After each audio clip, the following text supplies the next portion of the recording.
Tara na, sumunod ka na dito. Hindi pa ako ready na makita si Marco. Ay naku, wala naman ito si Marco eh. Tsaka, para makalimot ka rin kahit paano sa breakup niyo. Ayun nga, ang ganda ng view. Oo nga, Makita mo.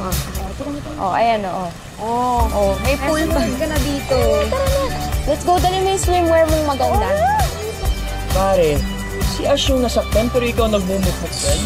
Talaga to. Tara na, hindi ka na dito sa Rose House ni Sean. Bro, nahihiya talaga ako. Parang wala akong mukhang iharap kay Ash eh. Bro, wala naman dito si Ash.